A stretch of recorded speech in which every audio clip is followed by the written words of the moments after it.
राम राम। आज हम श्रीमद् भगवद गीता के अध्याय 3 कर्म योग का श्लोक 42 संस्कृत उच्चारण और हिंदी अर्थ सहित सीखेंगे। पहला चरण ई, मात्रा के अंदर आधा न उसको ई के साथ करेंगे। इन द्र का अर्थ हुआ द आधा और र पूरा। द्र पे ई की मात्रा द्रि, याणी इंद्रियाणी। प में अ मिक्स करेंगे परा, फिर आधा अण पराण याहू। पहला चरण रिपीट करते हैं, इंद्रियाणी पराण्याहू। दूसरा चरण री, मात्रा के अंदर आधा न उसको री के साथ करेंगे ऋण। फिर है द्र का अर्थ हुआ द आधा और र पूरा, जैसे पहले चरण में किया। द्र पर ई की मात्रा द्रि, रिंद्रि ये। आधे भ के साथ य पूरा भ्य। य में अ की मात्रा तो विसर्ग को पढ़ेंगे ह। रिंद्रियेभ्यः। पर दोनों अक्षर पूरे, दोनों में अ मिक्स करना है। पर शब्द पूरा आने के बाद र पे अनुस्वार आधा में परम। मन दोनों अक्षर पूरे, दोनों में अ मिक्स होगा मन।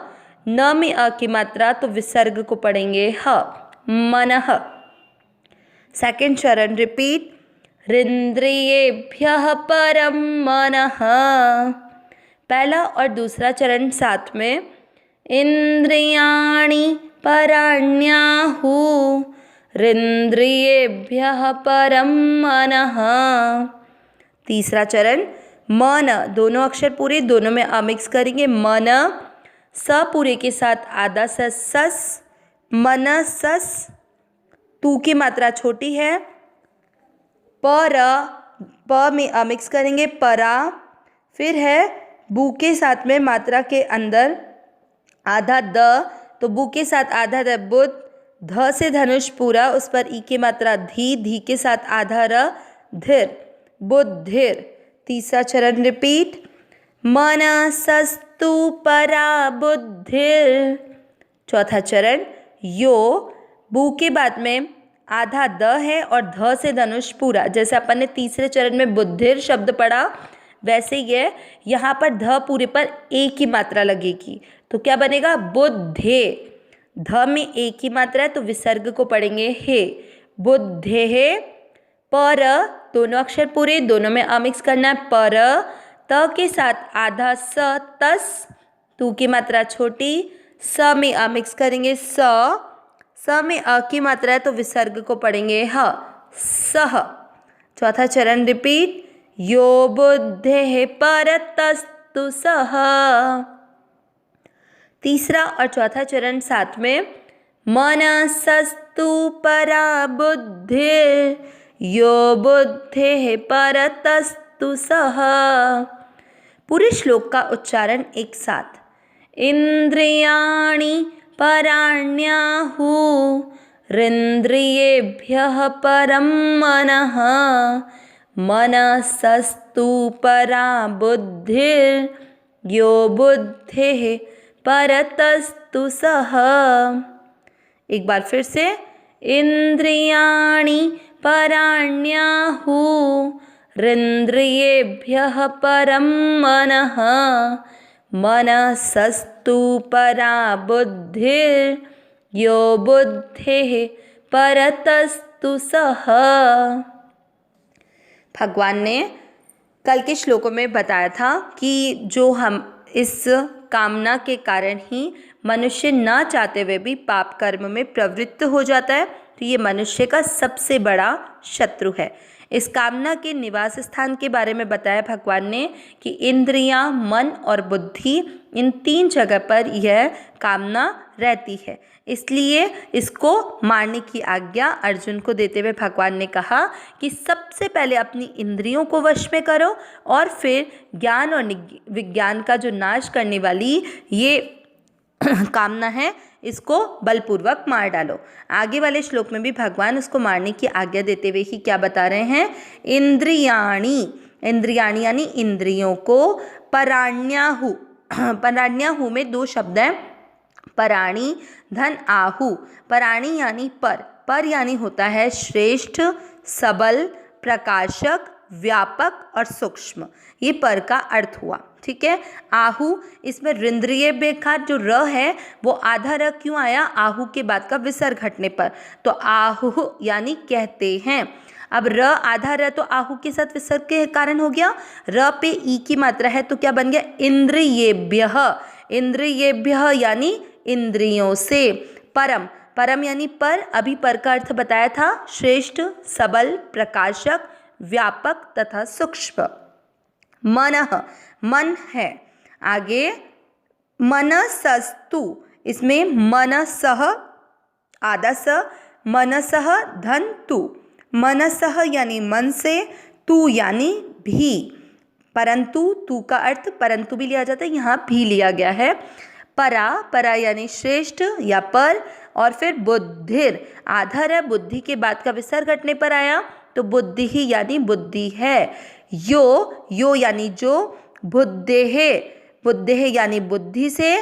परतस, परतस, इसमें परतः आधा स जो है परतः धन तू, परतः यानी पर है और तू यानी भी। सह, सह यानी वह, वह किसके लिए बात कर रहे हैं यहाँ पर? कामना के लिए, क्योंकि हम कामना जो मनुष्य का सबसे बड़ा शत्रु है उसी को मारने की आज्ञा भगवान दे रहे हैं, तो ये सह शब्द कामना के लिए प्रयुक्त हुआ है। तो पूरा अर्थ क्या निकला? इंद्रियों को पर, श्रेष्ठ, सबल, प्रकाशक, व्यापक तथा सूक्ष्म कहते हैं। इंद्रियों से पर मन है, मन से भी पर बुद्धि है, और जो बुद्धि से भी पर है वह काम, अर्थात ये कामना है। ये तो अर्थ शब्दों के अनुसार निकला। अब यहाँ पर श्रेष्ठ कहने का मतलब क्या हुआ? पहले भगवान ने बोला कि इंद्रियों को पर कहते हैं। अब इंद्रियों को सबसे पहले पर बताया, फिर इंद्रियों से मन को। तो पहले अपन ने किससे बताया? इंद्रियों को किससे पर है? स्थूल शरीर से इंद्रियां पर है, मतलब श्रेष्ठ है। तो इंद्रियों को स्थूल शरीर से श्रेष्ठ बताने का मतलब क्या हुआ कि ये शरीर यानी इससे विषयों से इंद्रियां जो है वो श्रेष्ठ है, क्योंकि इंद्रियों के द्वारा ही विषयों का ज्ञान होता है। इंद्रियां कौन कौन सी हमने बताई? 5 ज्ञानेंद्रियां कल, श्रोत, त्वचा, रसना, घ्राण और चक्षु, जिसे अपन नयन भी कहते हैं, ठीक है, आंखें। तो अब ये जो 5 हैं इनके द्वारा 5 विषयों का ज्ञान होता है, शब्द, स्पर्श, रस, रूप और गंध। ये जब आपको इन विषयों का ज्ञान होता है किसके द्वारा? इंद्रियों के द्वारा। तो जिससे विषयों का ज्ञान होता है तो वो इंद्रियां क्या हो गई? इंद्रियां श्रेष्ठ हो गई ना, मतलब विषयों का तो कुछ है ही नहीं, विषयों ये विषय रहे शब्द, स्पर्श, रूप, रस, गंध, लेकिन इनका ज्ञान किससे होगा? इंद्रियों से होगा। तो इसीलिए विषयों की अपेक्षा इंद्रियां क्या हैं? श्रेष्ठ है, सबल है, प्रकाशक है, व्यापक है और सूक्ष्म है, क्योंकि वो विषयों में इतनी ताकत नहीं है कि वो इंद्रियों को प्रकाशित करे, लेकिन विषयों का ज्ञान इंद्रियों के द्वारा किया जा सकता है। जैसे आपको कोई शब्द सुनने में अच्छा लग रहा है तो ये तो सुनना तो क्या हो गया? शब्द मतलब विषय, लेकिन इस विषय का ज्ञान किससे होगा? आपके कानों से, जो एक इंद्रिया है। तो इसलिए इंद्रियों को किससे श्रेष्ठ बताया? शरीर या विषयों से श्रेष्ठ। अब दूसरी बात बोली, इंद्रियों से भी श्रेष्ठ क्या है? मन है।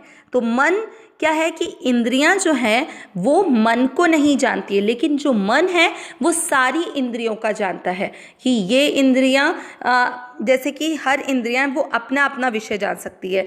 जैसे जो श्रोत्र है, श्रोत्र यानी सुनने वाले, जो कान हैं, कान केवल अपना काम कर सकते हैं, लेकिन आंखें क्या देख रही हैं, त्वचा क्या स्पर्श को महसूस कर रही है, वो सारी चीज़ हर ज्ञानेंद्रिय दूसरी ज्ञानेंद्रियों के बारे में ज्ञान नहीं रख सकती है, लेकिन मन सारी इंद्रियों को जानता है। तो इसलिए इंद्रियों से श्रेष्ठ क्या हो गया? मन। अब फिर बोला कि मन से भी अधिक श्रेष्ठ है बुद्धि। क्यों? क्योंकि मन जो है, मन अपना शांत है कि नहीं, ये व्याकुल है, जो भी है, ये सब चीज़ें बुद्धि के अंदर पता चल सकती। आपकी इंद्रियां काम कर रही हैं कि नहीं कर रही है, आपके मन सारी इंद्रियों को जान रहा है कि नहीं जान रहा है, आपने मन में जो जो अलग अलग प्रकार के संकल्प उठ रहे हैं, कामनाएं उठ रही है, इन सब को कौन जानता है? बुद्धि जानती है। तभी तो फिर बुद्धि उस कामना को पूरा करने के लिए उपाय ढूंढती है। तो फिर मन से अधिक श्रेष्ठ कौन हो गया? बुद्धि। अब उसके बाद में इस बुद्धि से भी अधिक श्रेष्ठ किसको बताया? कामना को बताया है। तो बुद्धि को श्रेष्ठ कामना को बताने का मतलब हुआ कि जो कामना है वो अहम में रहती है, जब आप अपने इस शरीर को अपना स्वरूप मान लेते हैं जो कि वास्तविकता में है नहीं। तो इस अहम को मानने के कारण ही हम लोग इस शरीर को सुख देने के लिए इस अहम को, जो अपन ने अपना मैंपन मान रखा है ना कि मैं ये करता हूँ, मैं ये काम कर रहा हूँ, मैंने इंद्रियों से पहले किसी काम भोग को सोचा, फिर मन से कामनाएं जगी और फिर बुद्धि से उन उपायों को सोचा कि मेरे को इस तरह से अपनी कामना को पूरा करना है। तो लास्ट में कौन आता है? अहम, जिसको अपन ने कर्ता मान रखा है।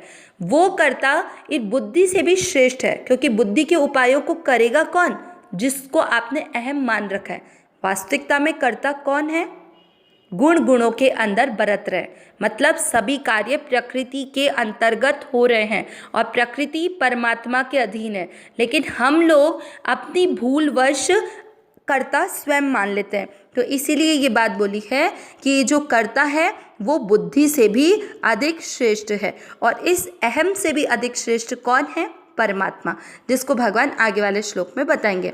अविनाशी सहज सुख राशि, हे नाथ, हे मेरे नाथ, मैं आपको भूलूं नहीं। नारायण नारायण नारायण नारायण।